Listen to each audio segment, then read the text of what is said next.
Magandang araw sa inyong lahat, mga minamahal kong taga-subaybay.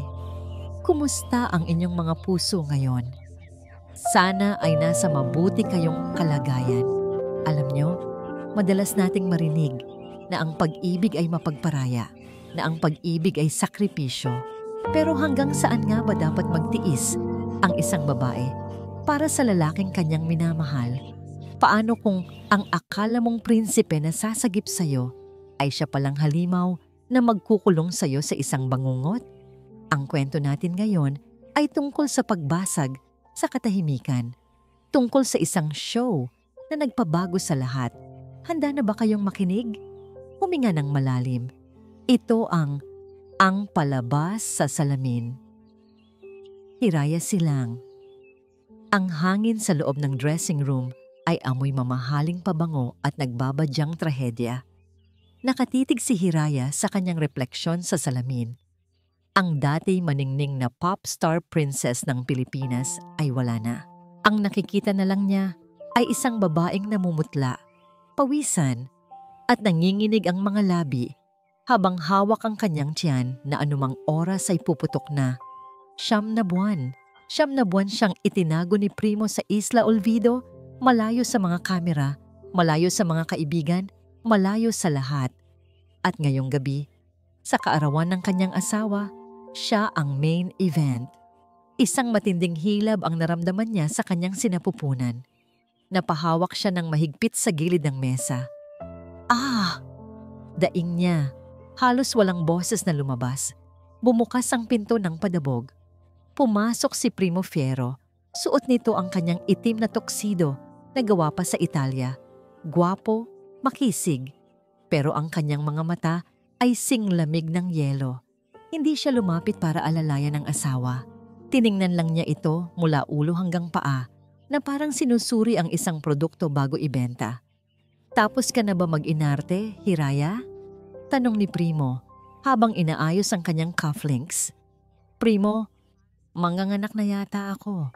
Humihikbi na si Hiraya. Masakit na. Dalhin mo na ako sa ospital. Parang awa mo na. Tumawa ng mahina si Primo. Isang tawang walang bahid ng saya, lumapit siya kay Hiraya at hinawakan ang panga nito ng mahigpit. Masakit. Ospital? Anong silbi ng mga bisita ko sa labas kung sa ospital ka lang manganganak? Bulong niya sa tenga ni Hiraya, isang bulong na nagpatayo ng balahibo ng babae. Nakalimutan mo na ba ang kontrata? Ang katawan mo, ang boses mo, at ang batang yan ay pag-aari ko. At ngayong gabi, ipapakita natin sa mundo kung gaano ka-natural, kung gaano kaingat ang pamamaraan ng Fiero Medical Group. Pero Primo, hindi ko kaya. Kakayanin mo, mariing sabi ni Primo. Binitawan niya ang mukha ni Hiraya ng marahas. Dahil kung hindi, alam mo ang mangyayari sa pamilya mo sa probinsya. Ngayon, tumayo ka na dyan. The show is about to start. Wala nang nagawa si Hiraya kundi ang sumunod. Ang takot para sa kanyang mga magulang ang nagpakilos sa kanyang mabibigat na paa. Inalalayan siya ng 2 bodyguard palabas ng kwarto, papunta sa grand ballroom ng mansion.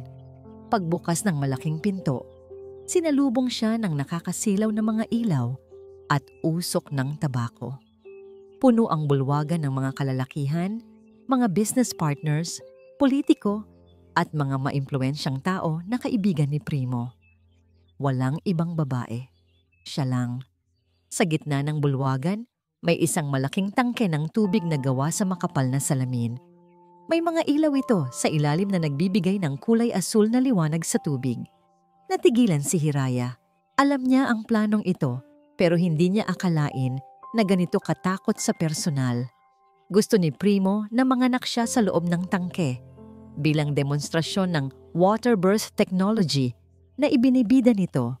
Pero hindi ito medikal na demonstrasyon. Ito ay isang palabas, isang circus.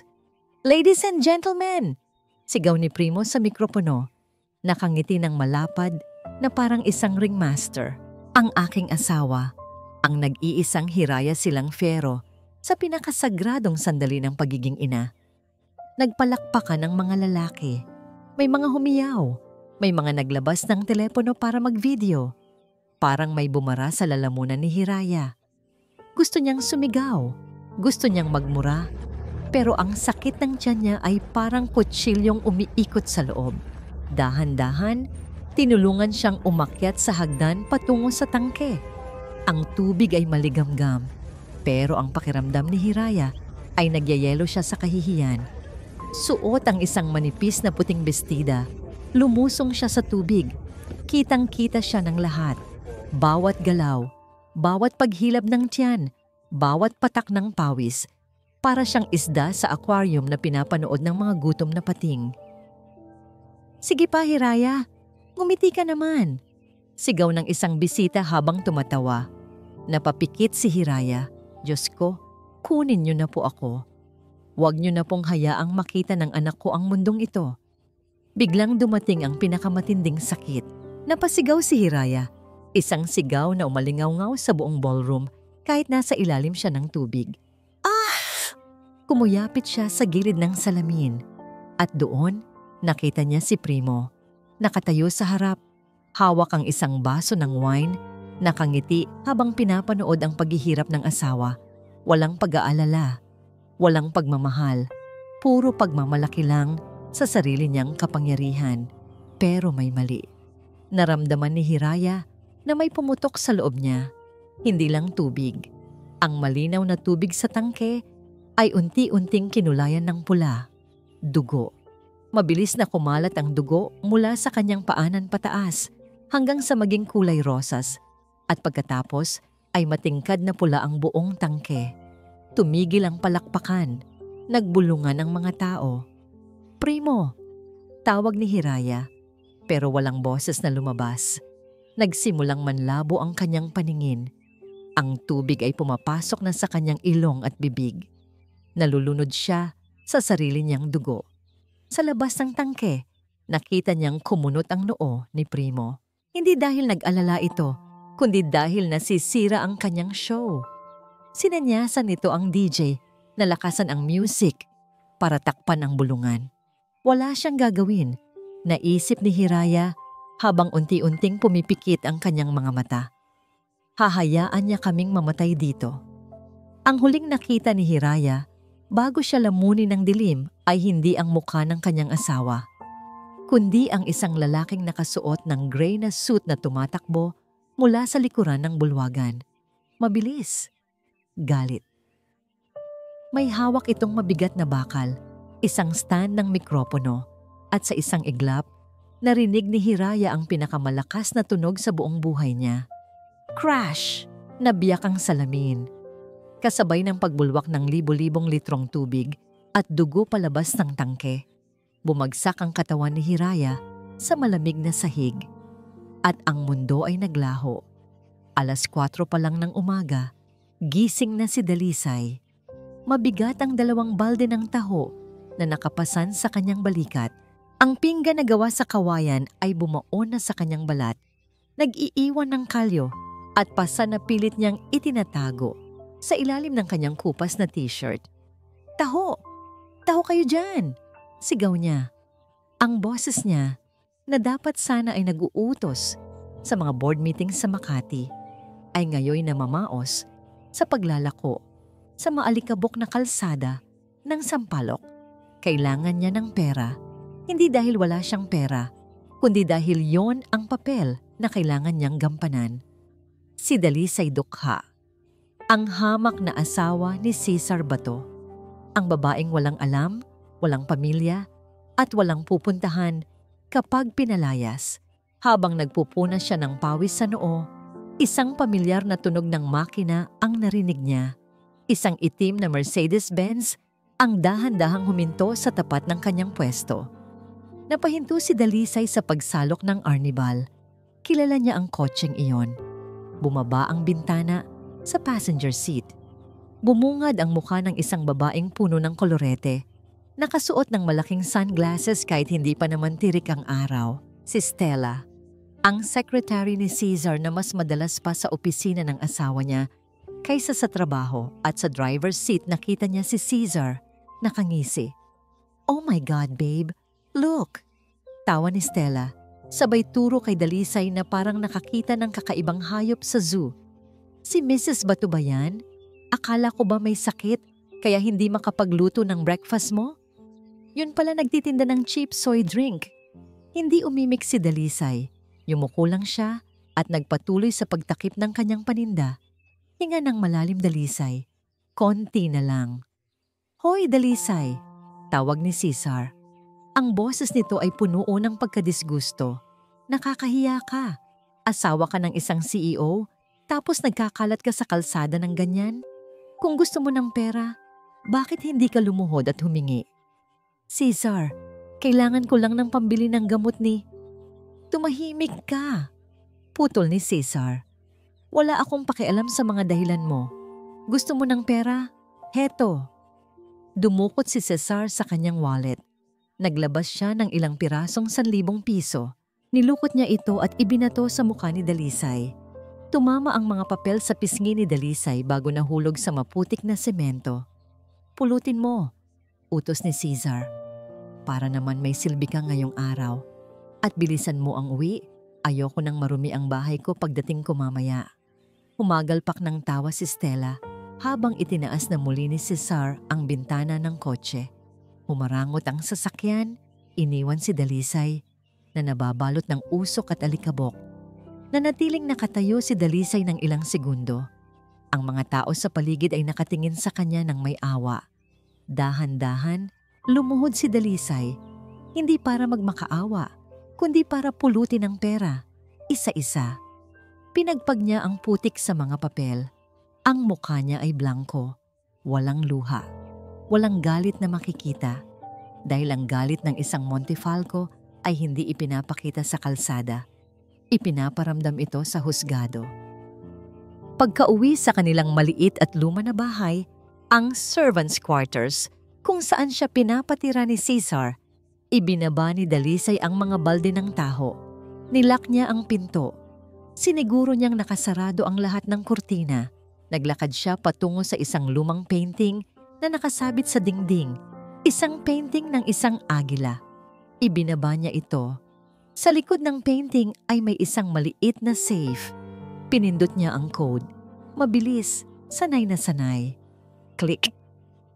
Bumukas ang bakal na pinto. Sa loob, walang barya, walang gusgusin na damit. Ang laman nito ay mga tumpok ng dolyar, mga titulo ng lupa, at isang makapal na folder na may nakatatak na gintong logo. Montefalco Holdings. Kinuha ni Dalisay ang isang cellphone na nakatago sa loob.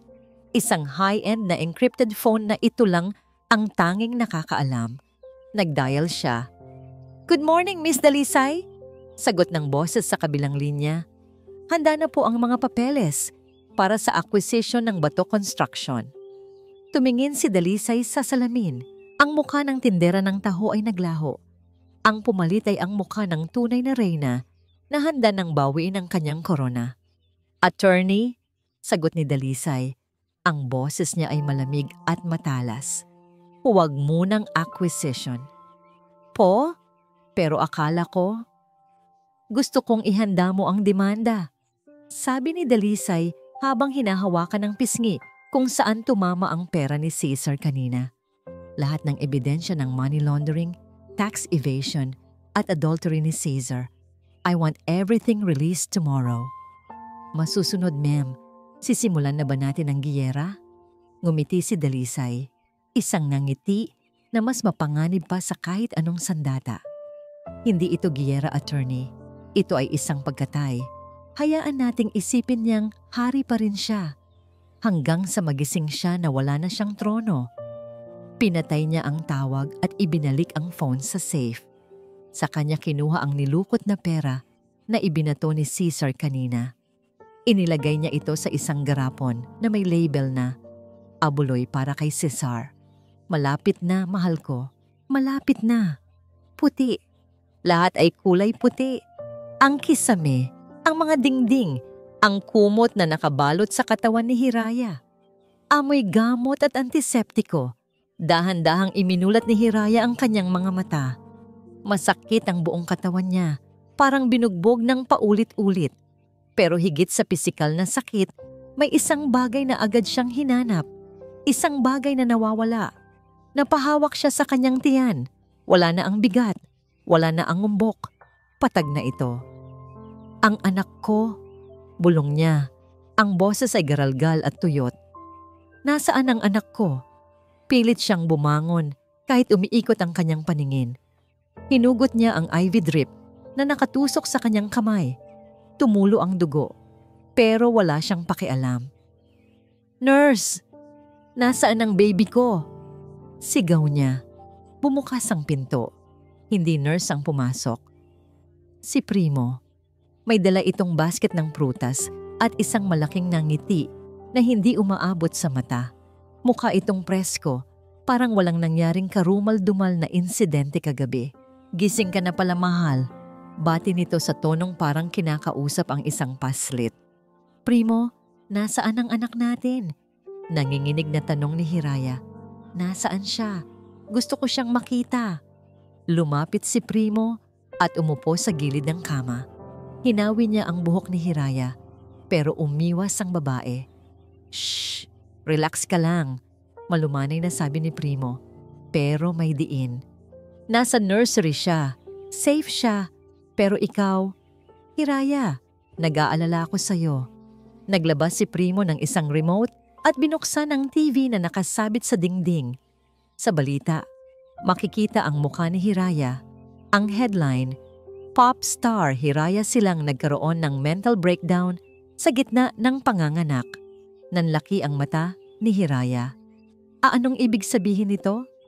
Sinubukan mong lunurin ang sarili mo at ang bata kagabi, Hiraya. Sabi ni Primo nang walang gatol. Buti na lang nandoon ang medical team ko para sagipin kayo. Sabi ng mga doktor, may severe postpartum psychosis ka. Delikado ka para sa bata. Sinungaling ka, sigaw ni Hiraya.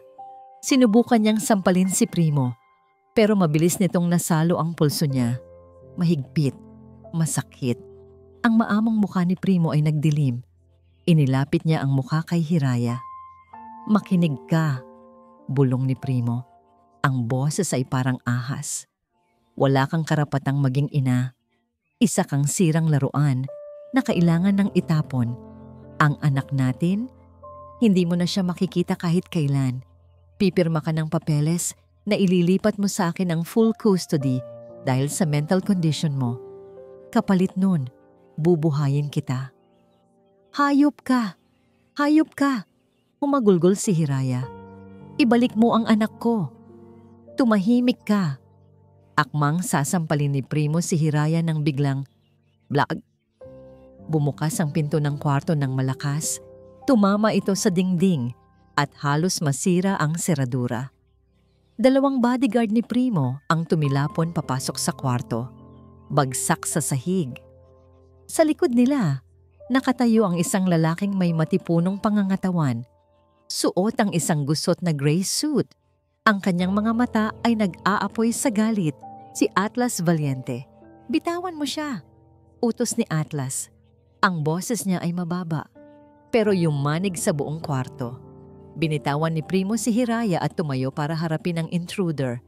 Inayos niya ang kanyang coat. "Mr. Valiente?" ngisi ni Primo.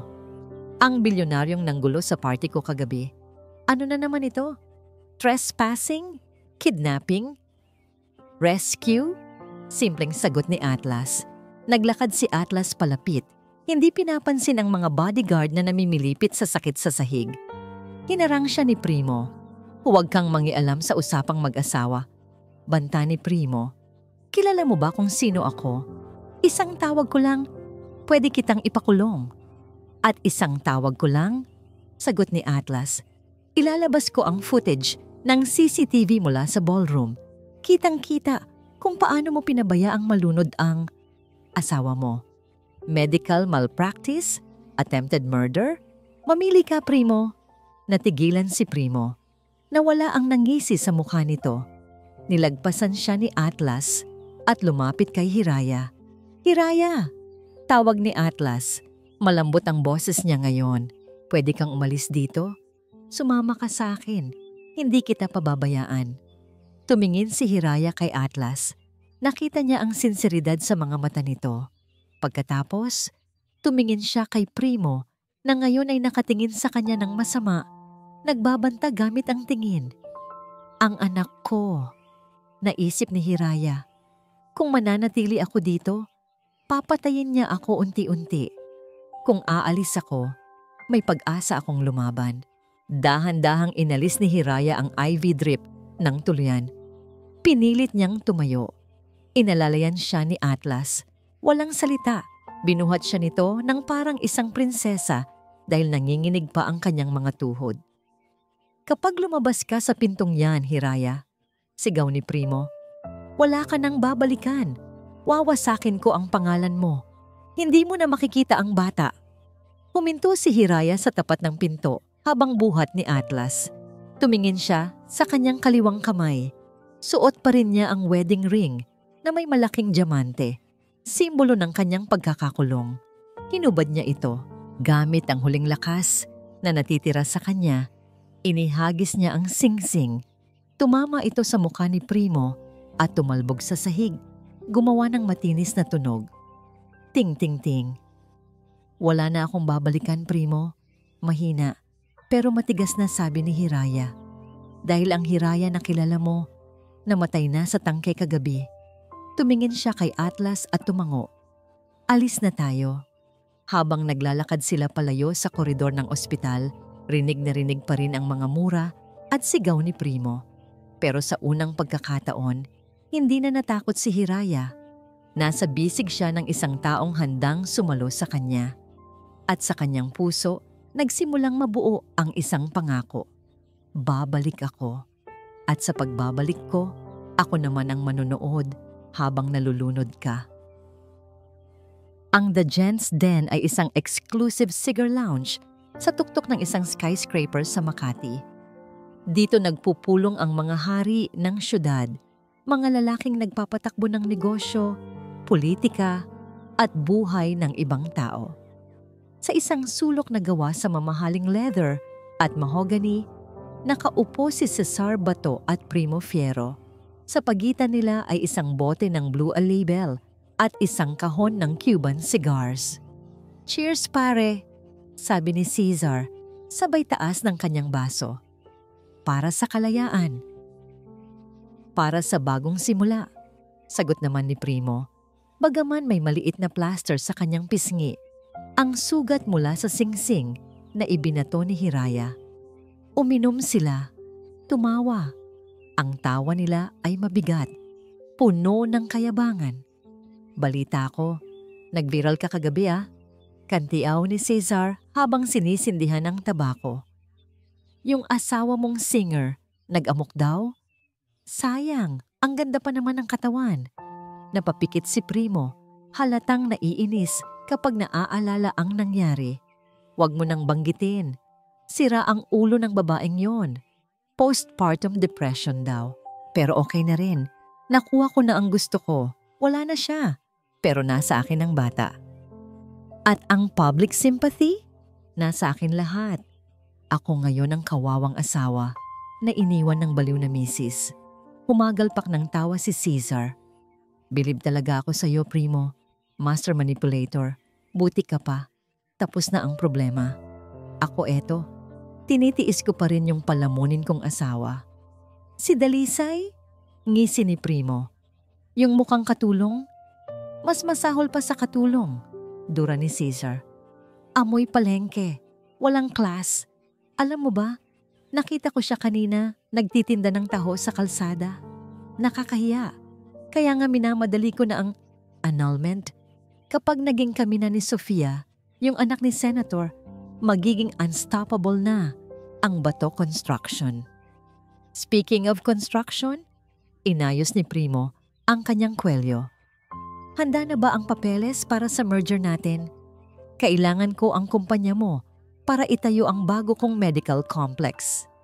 "Oo naman," mayabang na sagot ni Cesar. Inilapag niya ang isang makapal na folder sa mesa. "Pero teka, sino ba talaga ang backer mo?" "Sabi ng finance team ko, May isang malaking investor na nagpasok ng pera sa pareho nating kumpanya para matuloy ito.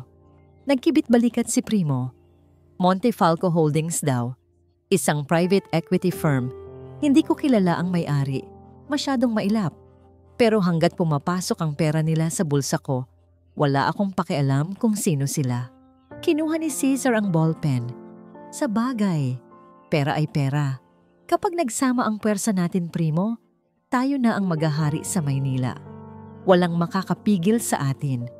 Lalo na kapag wala na ang mga pabigat nating asawa. Akmang pipirmahan na ni Cesar ang kontrata nang biglang bumukas ang pinto ng private room. Pumasok ang isang waiter, mukhang kabado. Kasunod nito ang isang lalaking naka-uniforme ng korte. "Excuse me po, Sir Cesar ba to?" Tanong ng lalaki. "Ako nga. Anong kailangan mo?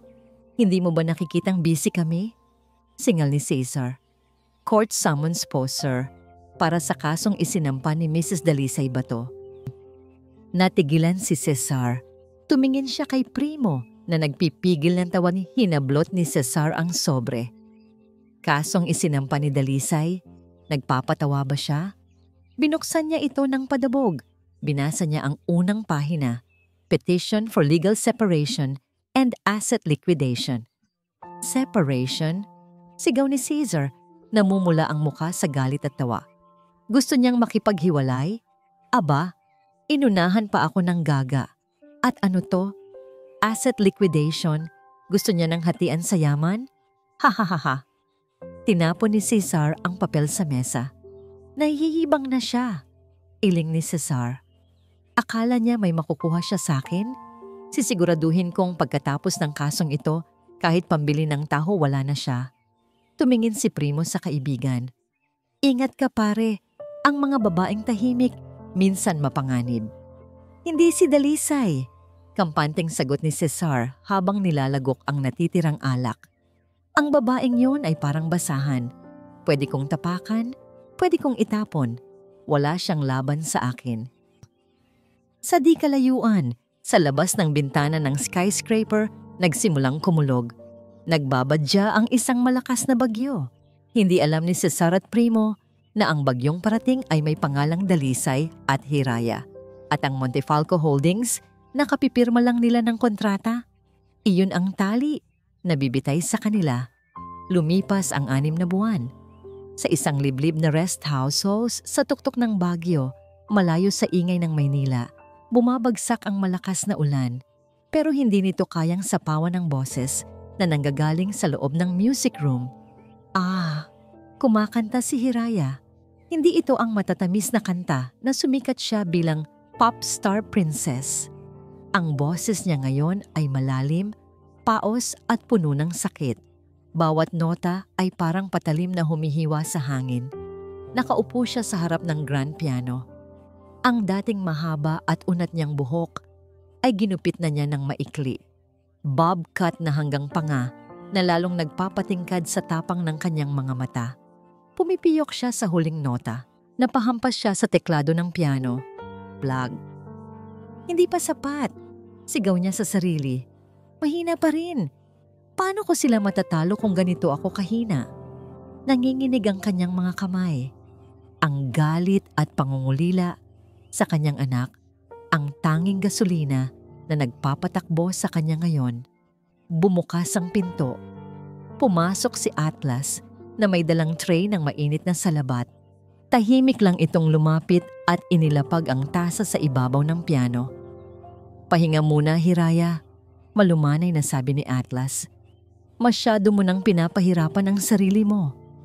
Wala akong karapatang magpahinga, Atlas.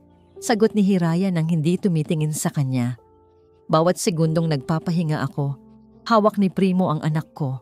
Baka tinuturuan na niya itong kalimutan ako. Umupo si Atlas sa tabi niya sa piano bench. Hindi masyadong malapit, pero sapat para maramdaman ni Hiraya ang init ng presensya nito. Alam mo ba kung kailan kita unang nakita? Biglang tanong ni Atlas. Napatingin si Hiraya. Sa party ni Primo? Nung sinira mo ang tangke? Umiling si Atlas at ngumiti ng mapait. Hindi. 5 taon na ang nakakaraan. Sa isang maliit na bar sa Quezon Avenue, wala ka pang pangalan noon, ni hindi ka pa Hiraya Silang. Kumakanta ka ng cover songs para sa 5 lasing na customer. Natigilan si Hiraya. Nandoon ka? Nandoon ako. Tumango si Atlas. Ang mga mata ay nakapako sa mga mata ni Hiraya. Galing ako sa meeting, pagod na pagod. Pero nung marinig kitang kumanta, nawala lahat ng pagod ko. Noon pa lang alam ko na. Hindi ka lang basta singer. Ikaw ang boses na hinahanap ko. Bakit hindi ka lumapit? Dahil naunahan ako? Sagot ni Atlas. Dumating si Primo Fiero. Inalok ka ng kontrata, ng kasikatan.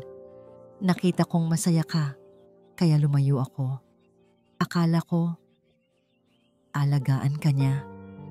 Kumuyom ang kamao ni Atlas. Iyon ang pinakamalaking pagkakamali ko. Ang hayaan kang mapunta sa maling tao. Naramdaman ni Hiraya ang init sa kanyang pisngi. Kilig. Isang emosyon na akala niya ay patay na sa puso niya. Sa loob ng 6 na buwan, naging sandalan niya si Atlas. Walang hininging kapalit. Walang contract. Puro pag-aaruga lang. Atlas. Bago pa makasagot si Hiraya, biglang nag-flash ang balita sa malaking TV sa sala. Breaking news.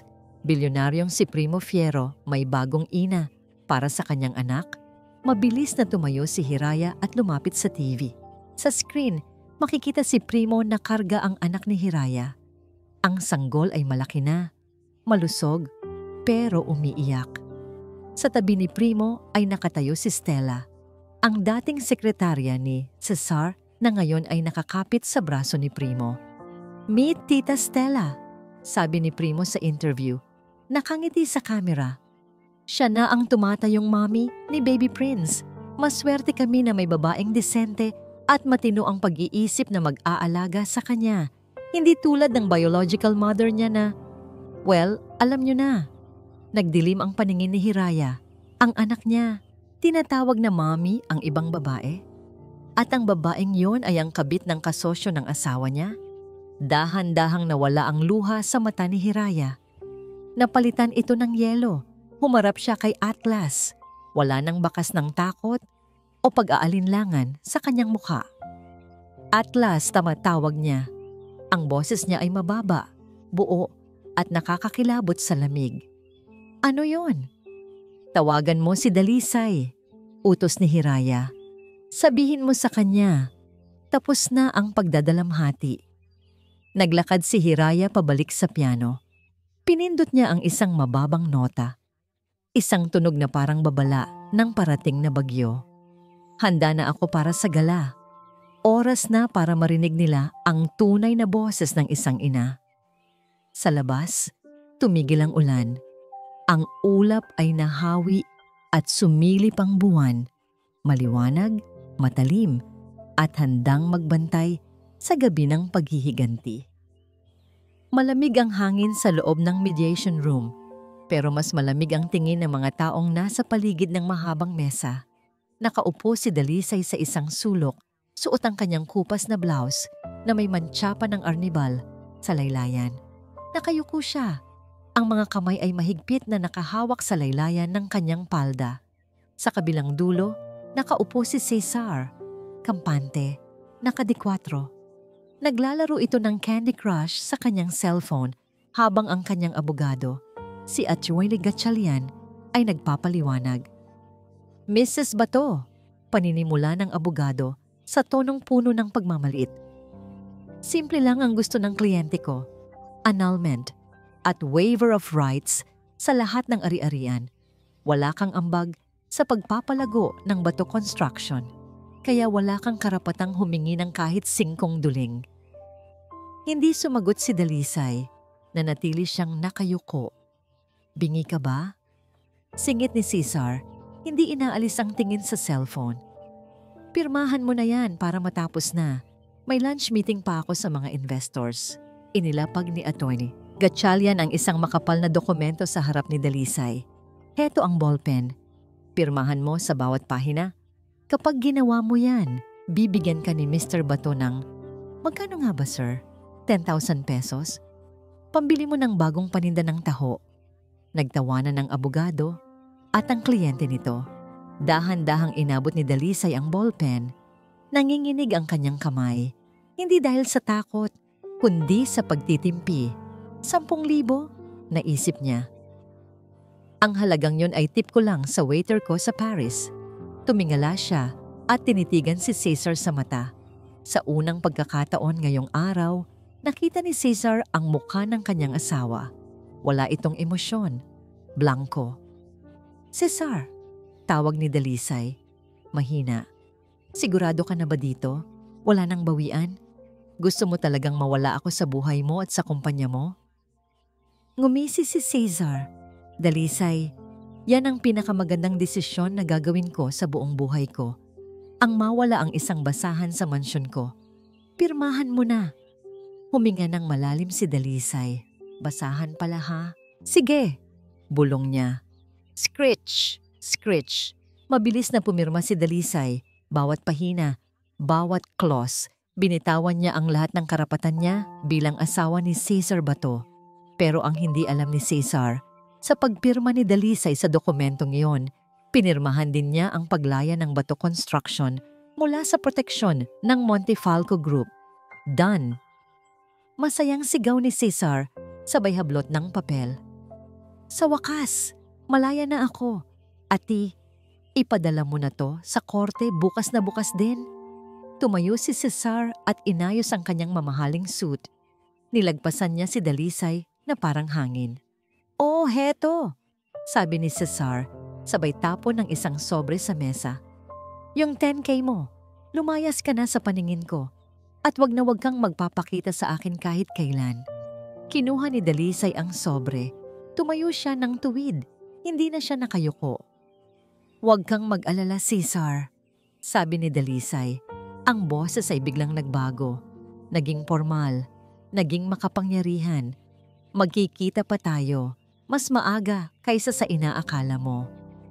Kumunot ang noo ni Cesar, pero hindi na niya ito pinansin. Lumabas na siya ng pinto, sabik na ipagdiwang ang kanyang tagumpay. Sumunod si Dalisay palabas ng building. Sa driveway, naghihintay ang magarang sports car ni Cesar. Nakasandal siya dito, nagyoyosi, habang hinihintay ang valet. Nakita niyang lumabas si Dalisay. Oh, anong hinihintay mo? Asar ni Cesar. Walang jeep na dumadaan dito. Maglakad ka hanggang kanto. Ngumiti lang si Dalisay. Isang nangiti na hindi pa nakikita ni Cesar kahit kailan. Misteryoso. Nakakakilabot. Biglang may narinig na ugong ng mga makina. Hindi isa, kundi 3. Mula sa kanto, dumating ang isang convoy. 2 itim na SUV ang nasa unahan at hulihan. At sa gitna, isang kumikinang na Rolls-Royce Phantom, kulay midnight blue. Ang plaka, DCM-1, na panganga si Cesar. Ang kotseng iyon ay nagkakahalaga ng masigit pa sa buong kumpanya niya. Sino yan? May VIP ba? Huminto ang convoy mismo sa tapat ni Dalisay. Bumukas ang mga pinto ng SUV. Naglabasan ang 6 na bodyguard na nakabarong, may mga earpiece. Mabilis silang pumuwesto sa paligid ni Dalisay. Hinahawi ang mga tao. Si Cesar ay natulala. Ang yosi ay nahulog mula sa kanyang bibig. Lumabas ang driver ng Rolls-Royce, isang matandang lalaki na nakaputing guwantes.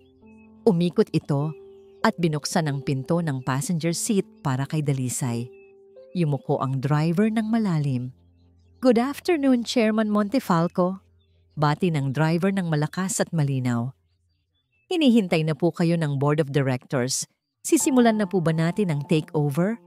Tumingin si Dalisay kay Cesar na ngayon ay namumutla at nanginginig ang mga tuhod. Isinuot ni Dalisay ang isang itim na sunglasses na inabot ng kanyang bodyguard. Oo, sagot ni Dalisay.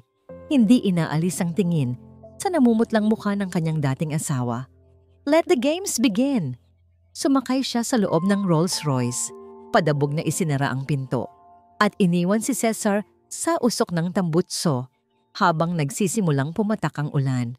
Hingal na hingal si Cesar paglabas ng elevator sa 40th floor. ng Bato Construction Tower.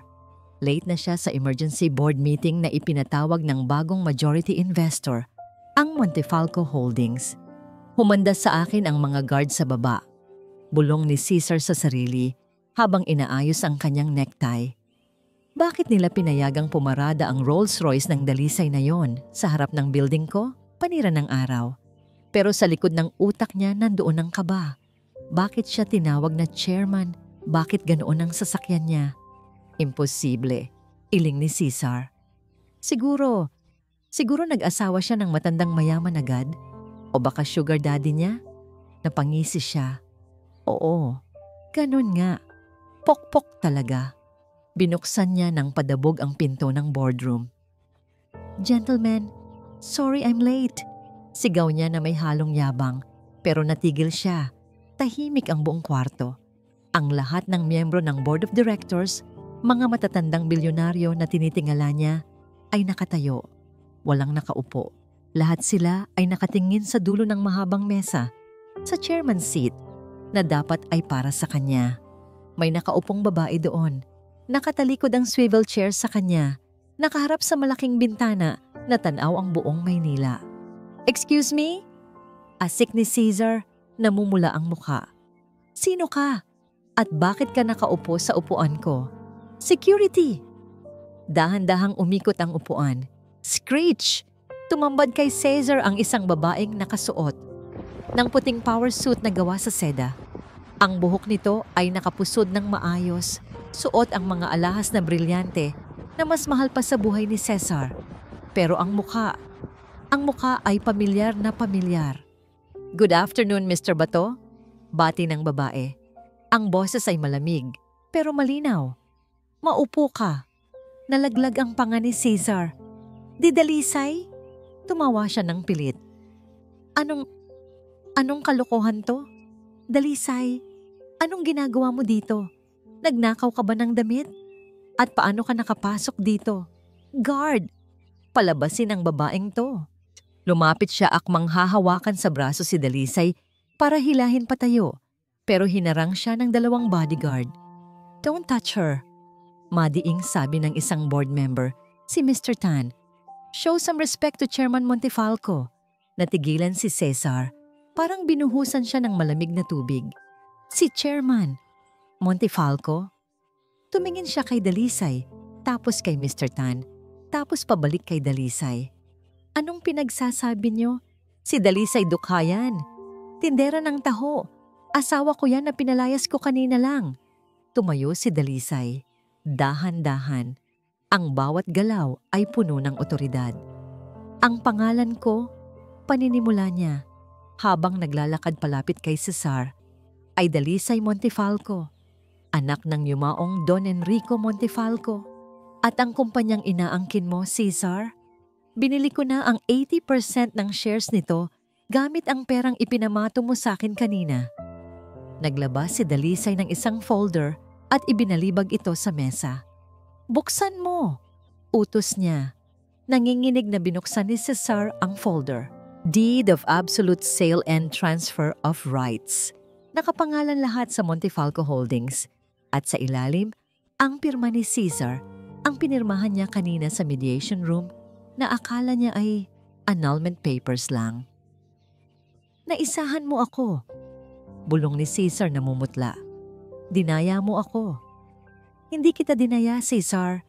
Sagot ni Dalisay. Masyado ka lang naging abala sa pagtingin sa akin bilang basura, kaya hindi mo binasa ang pinirmahan mo. Ang akala mong waiver of rights ko ay waiver of rights mo sa kumpanyang ito. Biglang bumukas ang pinto ng boardroom. Pumasok ang 5 pulis, bit-bit ang warrant of arrest. Mr. Cesar Bato, sabi ng hepe ng pulisya, you are under arrest for qualified theft, money laundering, and tax evasion worth 500 million pesos. Hey, hindi totoo yan. Sigaw ni Cesar habang pinuposa siya. Nagpupumigla siya. Dalisay, mahal ko, pag-usapan natin to. Asawa mo ako. Lumapit si Dalisay sa kanya. Sa huling pagkakataon, tinitigan niya ito sa mata. Wala akong asawang kriminal, bulong ni Dalisay. at tungkol sa mahal. Ang tanging mahal mo ay ang pera. Pwes, ngayon, wala ka ng pera at wala ka na ring asawa. Dalhin niyo na siya, utos ni Dalisay sa mga pulis. Habang kinakaladkad si Caesar palabas ng boardroom, nagsisigaw ito ng mga mura at sumpa. Papatayin kita, Dalisay! Babalikan kita! Nang sumara ang pinto at tumahimik ang kwarto, huminga ng malalim si Dalisay. Tumingin siya sa mga board members na naghihintay ng utos niya. Mr. Tan, sabi ni Dalisay, linisin ang opisina na to. Ayoko ng amoy ng basura. At tawagan si Atlas Valiente. Sabihin sa kanya, tapos na ang phase 1. Ngumiti si Dalisay. Isang luha ang tumulo sa kanyang mata, pero agad niya itong pinahid. Para sa'yo to, Itay. Nabawi ko na ang imperyo natin. Ang Fiero Charity Gala ay ang pinaka-engranding event ng taon. Puno ang Grand Hyatt Ballroom ng mga glitterati, mga artista, politika, at mayayamang negosyante. Sa gitna ng entablado, nakatayo si Primo Fiero. Hawak niya ang mikropono habang sa tabi niya ay si Stella na karga ang sanggol na si Baby Prince. Maraming salamat sa pagdalo. Madamdaming sabi ni Primo. Umaakto na parang ulirang ama. Ang gabing ito ay para sa mga biktima ng domestic abuse. Nakakatawa man isipin, pero ako mismo ay biktima ng isang asawang nawala sa sarili. Nagpalakpakan ang mga tao, naawa sa kanya. Kaya bilang parangal sa aking namayapang asawa na si Hiraya, nais kong ipakilala ang special guest performer natin ngayong gabi. Isang bagong talento na nadiskubre ko. Please welcome, the Masked Siren. Namatay ang lahat ng ilaw. Whoosh! Isang spotlight lang ang bumukas sa gitna ng stage. Nakatalikod ang isang babaeng nakasuot ng kumikinang na pulang gown. Ang likod niya ay hubad. Ipinapakita ang mga peklat na hindi niya tinakpan. Nagsimula ang musika. Hindi ito pop song. Isa itong opera ballad. Mabigat, malungkot, nakakapangilabot. Sa dilim ng gabi, ako'y iyong tinali. Lyrics ng kanta. Umikot ang babae. Nakasuot siya ng isang maskarang gawa sa mga kristal na tumatakip sa kalahati ng kanyang mukha. Kumunot ang noo ni Primo habang nakaupo sa VIP table. Sino to? Hindi ito ang singer na in-hire ko. Nagpatuloy ang kanta. Ang boses ay tumataas. Palakas ng palakas. Hanggang sa bumirit ito ng isang nota na halos basagin ang mga baso ng wine sa mesa. Pero ang tinig ko'y hindi mo maikukubli. Sa huling nota, marahas na tinanggal ng babae ang kanyang maskara. Huminga ng malalim ang buong ballroom. Gasp! Tumahimik ang paligid. Si Primo ay napatayo, nabitawan ng hawak na wine glass. Crash! Hey, Raya! Bulong ni Primo. Namumutla siya na parang nakakita ng multo. Ngumiti si Hiraya. Hindi ngiting pilit, ngiting tagumpay. Magandang gabi, Primo. Bati ni Hiraya sa mikropono. Ang boses niya ay umaalingaw-ngaw sa buong bulwagan. Na-miss mo ba ako? O masyado kang naging busy sa paggamit sa anak ko bilang prop sa drama mo? Patayin niyo ang mic! Security! Paalisin niyo siya! Sigaw ni Primo, nagpapanik. Pero walang gumalaw. Ang mga sound engineer sa likod ay pinalitan na ng mga tauhan ni Atlas. Huwag kang mag-alala, Primo. Hindi ako nandito para kumanta lang. Sabi ni Hiraya. Itinuro niya ang malaking LED screen sa likod ng stage na andito ako para manood ng sine. Biglang nagbago ang imahe sa screen. Mula sa logo ng Fiero Medical Group, napalitan ito ng grainy footage mula sa CCTV. Ang petsa 6 months ago. Ang lugar, Isla Olvido. Kitang-kita sa video ang lahat. Si Hiraya na umiiyak sa loob ng tangke. Ang tubig na nagiging dugo. Si Primo na tumatawa habang umiinom ng wine at hindi tinutulungan ng asawa. Nagsigawan ang mga bisita. Oh my God! Hayop siya. Totoo ba yan? Hinarangan ni Stella ang mukha niya gamit ang bag, takot na madamay sa eskandalo. Iniwan niya si Primo at tumakbo palabas. Bit-bit si Baby Prince pero hinarang siya ni Atlas sa exit. Kinuha ni Atlas ang bata ng maayos. Fake video yan, sigaw ni Primo. Tumatakbo paakyat ng stage. Sinungaling ka, Hiraya. Papatayin kita. Akmang sasakalin ni Primo si Hiraya sa harap ng libo-libong tao. Pero hindi gumalaw si Hiraya. Nanatili siyang nakatayo, matapang, nakatingin sa mata ng demonyo. Bago pa dumapo ang kamay ni Primo, biglang may humablot sa kanya mula sa likod. Primo Fiero! Sigaw ng isang pulis. Huwag kang gagalaw. Napuno ng pulis ang stage. Pinalibutan nila si Primo.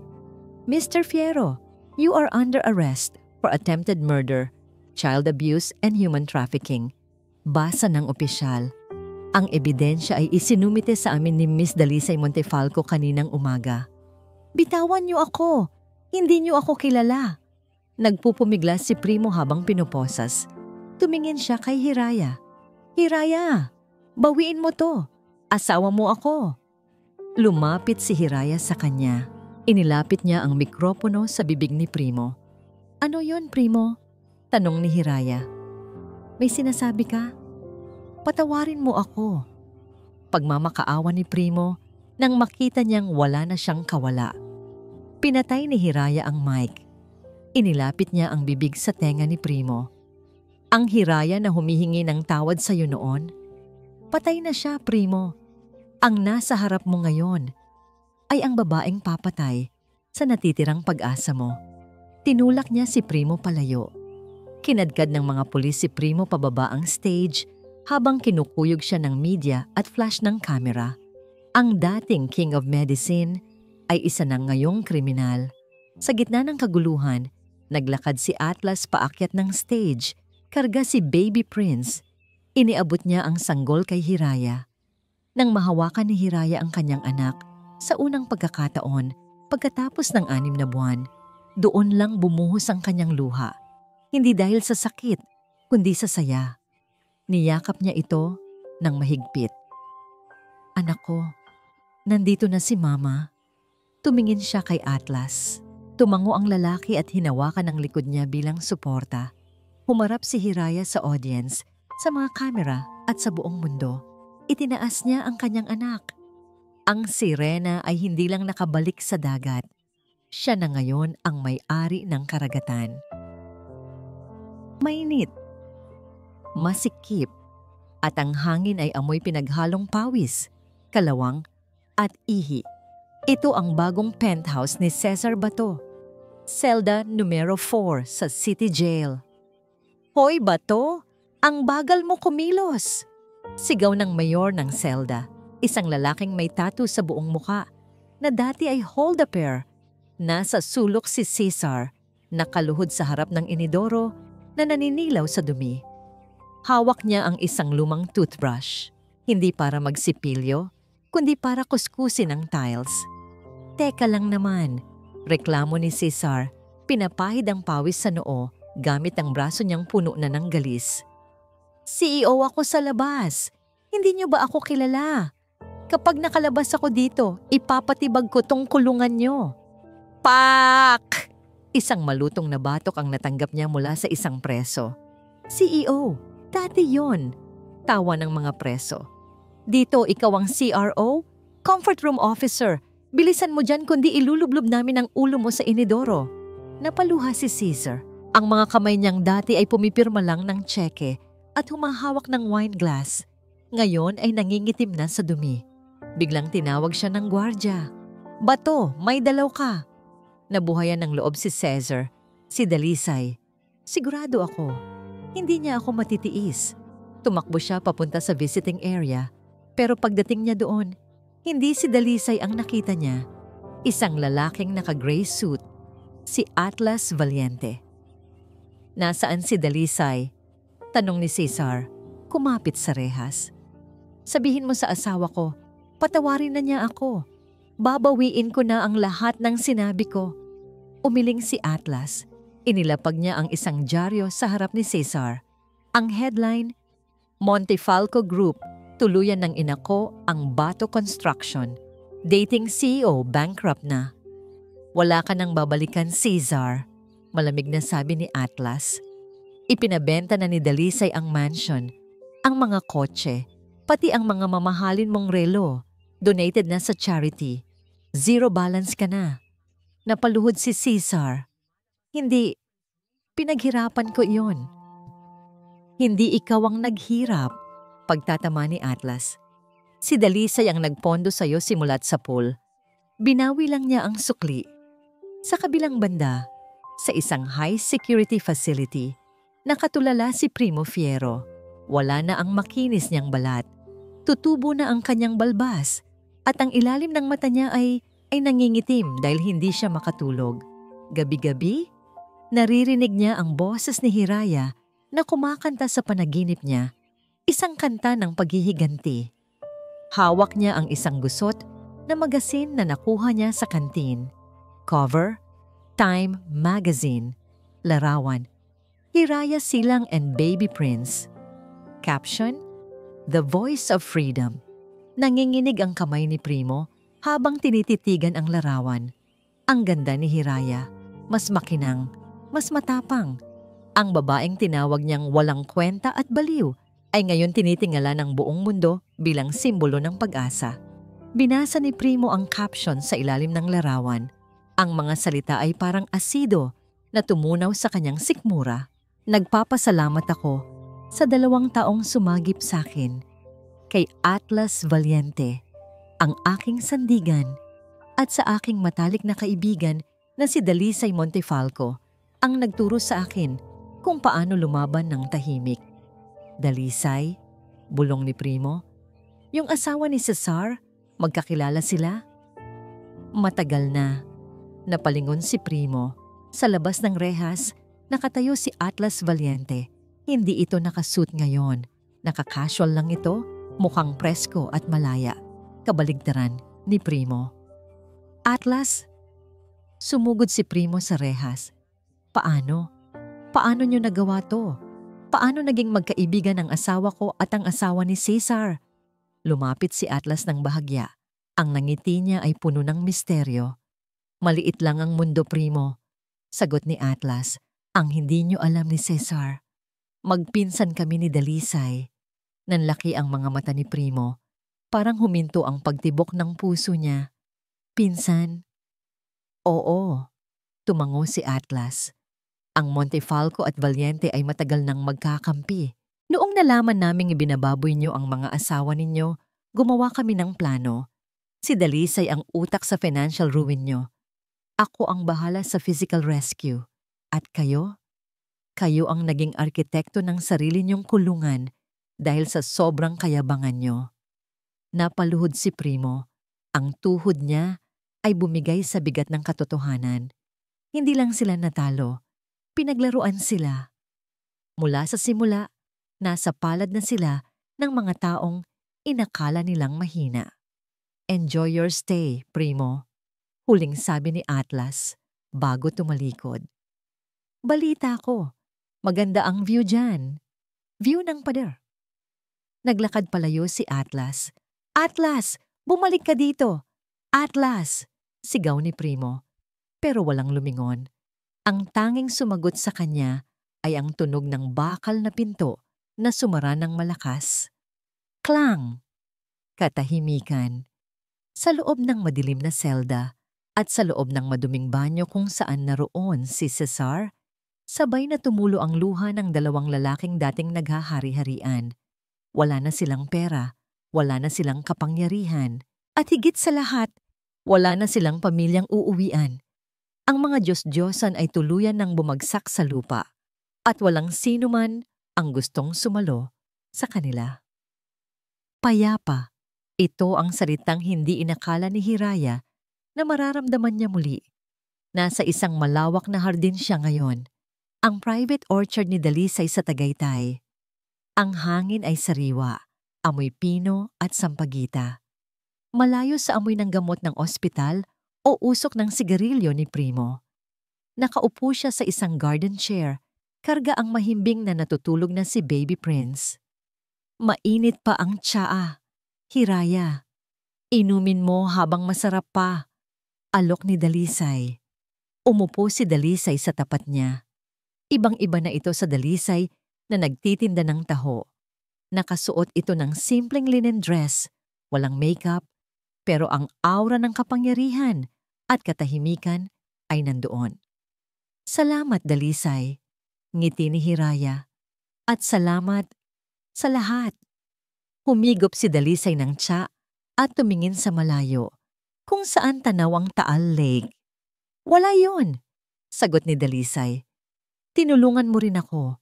Kung hindi dahil sa tapang na ipinakita mo sa entablado, baka hanggang ngayon, natatakot pa rin akong harapin si Cesar. Nagkatitigan ang dalawang babae, dalawang survivor, dalawang reyna na binawi ang kanilang mga korona mula sa mga maling hari. Ano nang plano mo sa bato construction? Tanong ni Hiraya. Wala na ang pangalang yan. Iling ni Dalisay.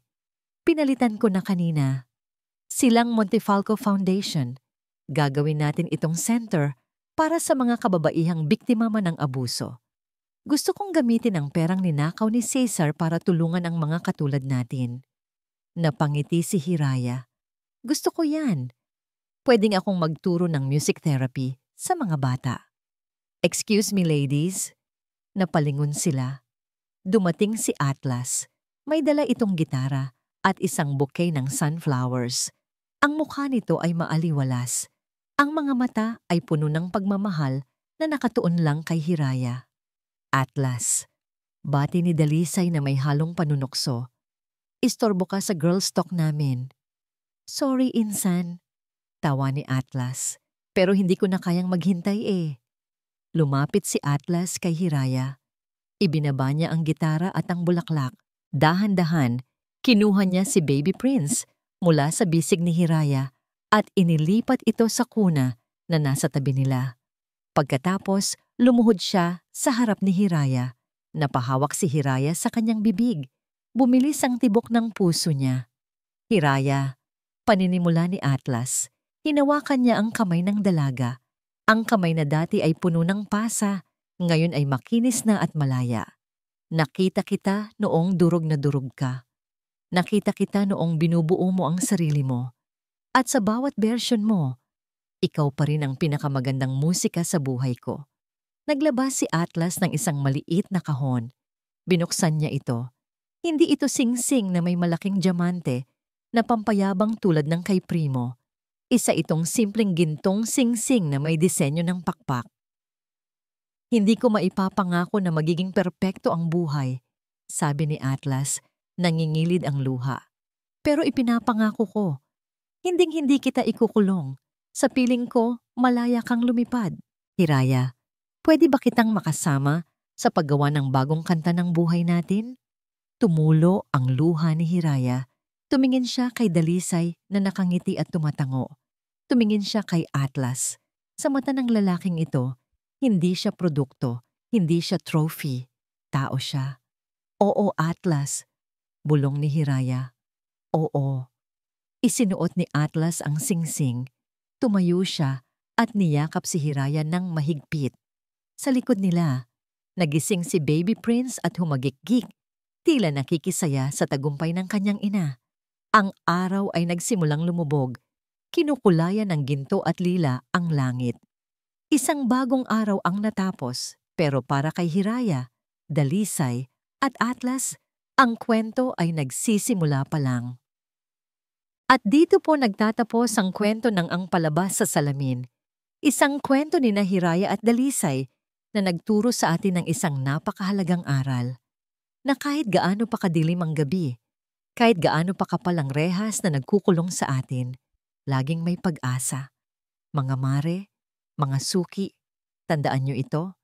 Hindi sukatan ng pagmamahal ang pagtitiis sa pananakit. Ang tunay na pag-ibig ay nagpapalaya, hindi nagkukulong.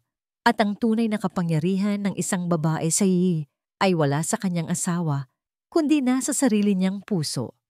Kung kayo, o may kakilala kayo na nasa sitwasyon ni Hiraya at Dalisay, huwag kayong matakot magsalita.